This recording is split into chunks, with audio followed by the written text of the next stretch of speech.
Well, here we go again.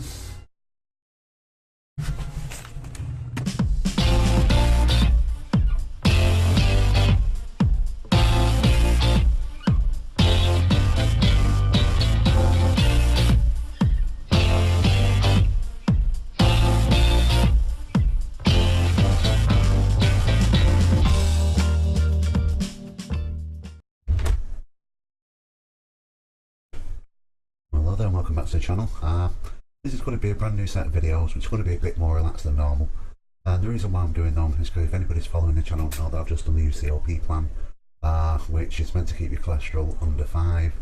Mine went from 4.1 to 4.7, so it was under 5, 6 classes, being very, very successful. The problem which I've got is that they wanted to decrease the bad cholesterol, or LDL, and that actually increased. But from my perspective it wasn't great, in fact I'd say it failed. And also, me being me, have a look at food I put weight on. So under UCLP, we actually put on a considerable amount of weight, which was shown on the graph. And for me, it just reminds me of when I was younger. You just come across some form of plan or a diet, you try it, and after a little while you either fail to lose any form of weight, or you put the weight back on, or it just fluctuates. You know, you look at your weight charts and it's kind of like this, and really yo-yo dieting, but not yo-yo dieting in the sense that you've been on a diet, you lose the weight, you come off the diet, you put the weight back on, and then you go back on the diet. More of a yo-yo effect being on plans and diets, which is one of the reasons why I decided, right, well, the book which I'm doing, when I was, well, I came up with the ideas when I was 18 and started trying it in 2009, and we're nearly there at the, it was an horse race, we're trying to jump over the last fence, and then we're at the finish line and we're done. But for me, things like this have really upset me. So for me, it just reminds me of my childhood, and brings back many, many memories. So being a child, I'll be using diet after diet. My mum would be worried about the weight, the doctor would be worried about the weight. He would always come up with some form of suggestions like, you know, you're feeding him chops, don't, they're fattening. Oh, you're feeding him something else, don't, it's fattening, it's not doing him any favours. So what I tend to do would be one of the people who would love to have school meals, because quite often when you was going back home you was on salads, and it'd be salads every evening, and then you'd have salads throughout the weekend. And I think I lived 2 years on nothing but salads really, and the result was the weight was back usual. Let's go up and down, up and down, up and down.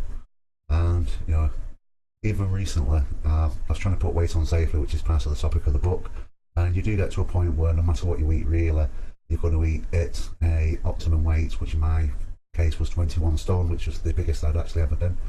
And you know, no matter what you eat more, you're not going to put more weight on. That's it. You know, you've got your activity that you have throughout the day, and you have your food intake, which results into the weight. And my weight was 21 stone. So going from 16 stone to 21 stone, the blood cultures was pretty much the same. The cholesterol was still under 5, so it was done safely from a heart perspective. The blood pressure was still normal, but there wasn't any additional issues with that. And HbA1c reading was generally fine until November, when I was in the 21 stone, and then that's when the HbA1c reading shot into the diabetic range. So at that point, you know, I'm hitting 21 stone, that's the maximum weight I can carry, which is reflective of my lifestyle. But you know, trying to get beyond that is going to be dangerous, not from, you know, cholesterol levels or anything like that, but just simply from the fact is that you're going to start with diseases like diabetes type 2. So, and that was the time to stop it. You know, resistance to cancer was still quite high, blood cultures, just about every blood culture was the same. So, you know, you got, you know, everything's just normal. When I was 16 stone, when I was 21 stone, all your blood count readings was fine. So, we don't know. So what happens leading up to HbA1c and diabetes?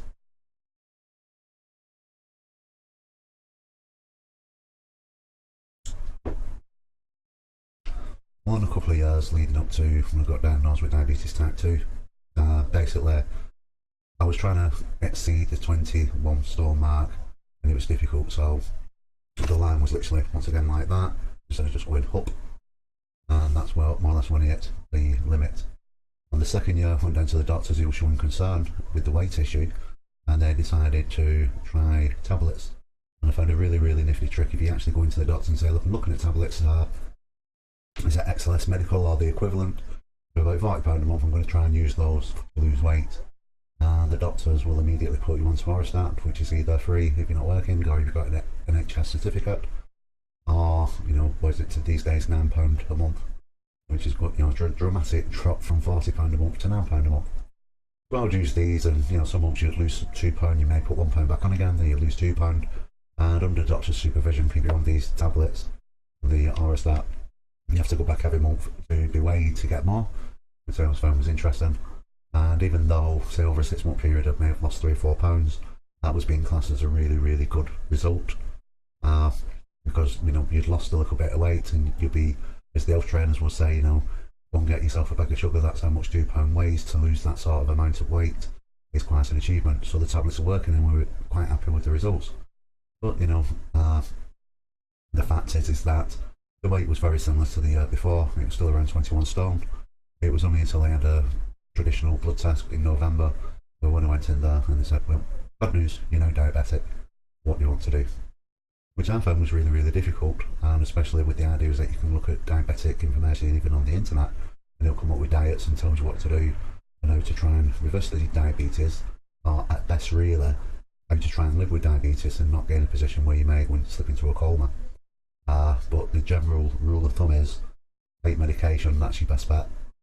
But do it through diet if you can. So I remember coming back and I was really upset, and the only thing I could do was, I'm going to beat this, and literally looked at my book, which was in draft at that point, and decided I'm just going to reuse this. You know, I remember in 2010 people seem to get better with diabetes, so give it a try, see what happens with myself. And that was the plan. So using the book from November right the way through to June, as we can tell, the weight started to drop off. And if you've watched the diabetes type 2 part 1 and part 2 videos, you'll see is that the doctors confirmed is that I was completely and utterly diabetic. 15 to 18 weeks later, and I always put that in because we did have Christmas, but really 15 weeks later, the HbA1c reading or the diabetic reading had dropped back to normal, which was really, really good. But it also stemmed the issue of cholesterol and the bad cholesterol still being high, which is why I went on to UCLP. So if you look at the charts, what's interesting is that, you know, the weight was coming off and off and off once UCLP, and the weight starts to come back on again, which is really, really frustrating. And when, you know, you get to the end of UCLP or another diet, or you've even finished a Weight Watchers or some other type of commercial diet, and you reach the end period and say, well, that's it, that's the end of that, and you're kind of left on your own. Even with UCLP, it's kind of where your cholesterol's still under 5, so it's quite successful. But the problem is, what do I do next? And, you know, that always becomes a little bit of a problem. So, you know, what do you do? So really, this is where this range of videos comes in, because what I'm going to do is kind of create a week 0 log. So the book is written as week 0 is preparation, then weeks 1 through to 24. Now, if anybody's followed me on Facebook in the past, they'll see, oh, I've lost a pound, or I've gained a pound, whatever it was. But, you know, and everybody says, oh, that's brilliant, have you done it? Which has kind of proven or provided interest for the book over time. So this time what I'm going to do is do a week 0 video, which is kind of like an alternative, or in addition to what the book reads, because obviously that's now written, it's just being line edited, so I'm not going back and adding more. That's what YouTube's for, and this is, you know, what I'm going to use this channel, and this is a prime example. And we're going to basically look at week 0, do preparation, and look at weeks 1, 2, 3, 4, so on, which will then provide the weight change in myself, to see how it's doing. I'm going to attempt to provide the list of food that I eat every day, because it's amazing how many people say, what are you eating to achieve that weight loss? And also, I'll go on a lot about blood tests, because it was Dr. Shetty who realised that the book was being rewritten. So what we're going to do is monitor health in a slightly different way, which should prove more interesting, and it's something that everybody else can do. I was talking to a friend today, and they were saying, well, if you know, people potentially buying the book who's already got diabetes or blood pressure issues, that we used to have in blood tests, and even most people these days will have an annual blood test. But you will get people out there who's absolutely terrified of doctors, that they won't want to go for any form of blood test because they're terrified of needles. So in this video, week 0, it's going to be slightly different. So we're going to come up with a brand new way of monitoring what the plan actually does to a person. Go on. And me, I'll be the subject once again, or the guinea pig if you like. So it'll make it interesting over the next few weeks. So really, that's all what I wanted to say in this video. at this moment in time, if I didn't write the book and didn't have the book here as a reference, I'd be kind of, oh, what do I do now? Looking at see if I can join some sort of group or whatever. So this time I'm going to do it differently. I'm going to use the book and share the week upon week with the videos and see how we go. I hope you find it interesting. I hope you follow along. Don't forget to like and subscribe if you are new to this channel, and especially subscribe so you'll be the first to see the updates on the videos when they're released. I'm hoping to do more than one a week on this subject, and maybe even do a question and answer session at the end. So we'll see you next time, and thank you for watching. If you have enjoyed this video, then please provide your support by liking this video and subscribing to this YouTube channel. If you are watching on Facebook, then please like and share this video with your family and friends. And as always, thank you for viewing.